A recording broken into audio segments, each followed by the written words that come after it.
जय हिंद। और आज हम बात करेंगे प्रकाश का अपवर्तन। प्रकाश का अपवर्तन यानी refraction of light. Refraction of light. तो हम देखते हैं जब कोई प्रकाश की किरण एक माध्यम से दूसरे माध्यम में जाती है, जब प्रकाश की किरण मान लो एक माध्यम से दूसरे माध्यम में जाती है, मतलब जैसे वायु से कांच में जाती है या हवा से जल में जाती है, तो दोनों माध्यमों को अलग करने वाले तल पर, ऐसा तल जहाँ पर दोनों तलों का क्या है, ज्वाइंट है, तल पर प्रकाश की किरण अपने मार्ग से विचलित हो जाती है। इस घटना को प्रकाश का अपवर्तन कहते हैं। जब प्रकाश की किरण एक माध्यम से दूसरे माध्यम में जाती है, तो दोनों माध्यमों को अलग करने वाले तल पर प्रकाश की किरण अपने मार्ग से विचलित हो जाती है। इस घटना को प्रकाश का अपवर्तन कहते हैं। जब प्रकाश की किरण विरल माध्यम से सघन माध्यम में जाती है, विरल का मतलब जैसे वायु से जल में जाती है, तो वायु क्या है, विरल माध्यम है और जल सघन माध्यम है। जब प्रकाश की किरण विरल माध्यम से सघन माध्यम में, विरल मतलब वायु हो गई और सघन जल में जाती है, तो यह अभिलंब की ओर झुक जाती है। जैसे सघन का मतलब घने स्थान पे जाएगी तो यह अंदर की ओर झुक जाएगी, यानी अभिलंब की ओर झुक जाती है। तथा जब प्रकाश की किरण सघन माध्यम से विरल माध्यम में जाती है, जैसे कि वह कांच से वायु में जाती है, तो यह अभिलंब से दूर हट जाती है। यदि प्रकाश की किरण दोनों माध्यमों को अलग करने वाले तल पर लंबवत आपतित होती, तो यह अपने मार्ग से विचलित नहीं होती। यदि मान लो प्रकाश की जो किरण है दोनों माध्यमों को अलग करने वाले तल पर लंबवत यानी 90 डिग्री के कोण पर आपतित होती, तो यह अपने मार्ग से विचलित नहीं होती है। प्रथम माध्यम में चलने वाली किरण आपतित किरण तथा दूसरे माध्यम में जाने पर यही किरण अपवर्तित किरण कहलाती है। प्रथम वाले माध्यम में तो यह किरण कैसी किरण होती है, प्रथम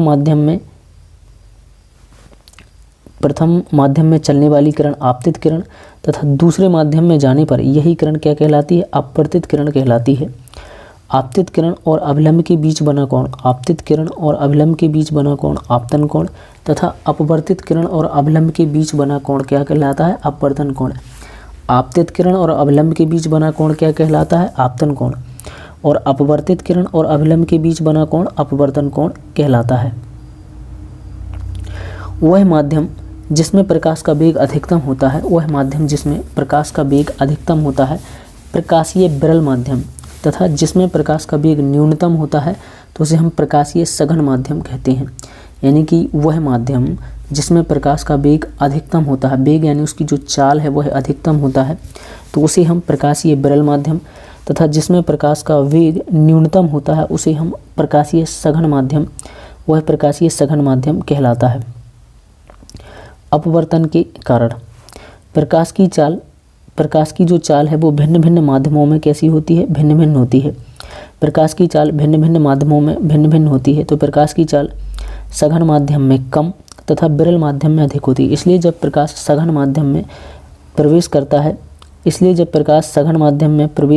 है तब प्रकाश की चाल क्या होती है, घट जाती है तथा वह अविलंब की ओर झुक जाती है।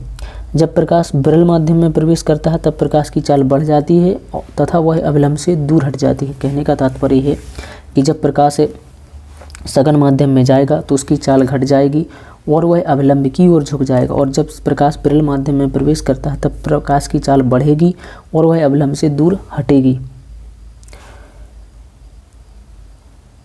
इसमें इस एग्जाम्पल से समझ सकते हैं किस तरीके से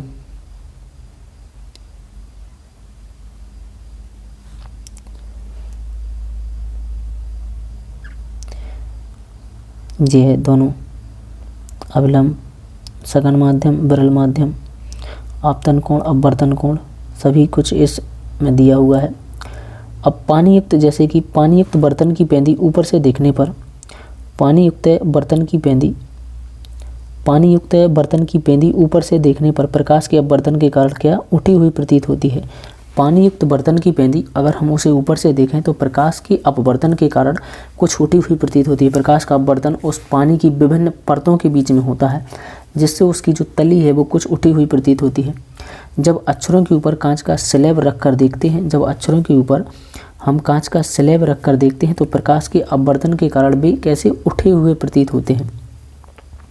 जब अक्षरों के ऊपर कांच का स्लैब रखकर देखते हैं तो प्रकाश के अपवर्तन के कारण वे उठे हुए प्रतीत होते हैं। पानी से भरे किसी कांच के बर्तन में पड़ा नींबू पानी से भरे किसी कांच के बर्तन में पड़ा नींबू साइड से देखने पर अपवर्तन के कारण अपने वास्तविक आकार से बड़े प्रतीत होते हैं। पानी से कोई बर्तन भरा है और उसमें एक नींबू को डाल दिया, अगर हम उसे साइड से देखेंगे तो अपवर्तन के कारण वह अपने वास्तविक आकार से कुछ बड़ा प्रतीत होता है।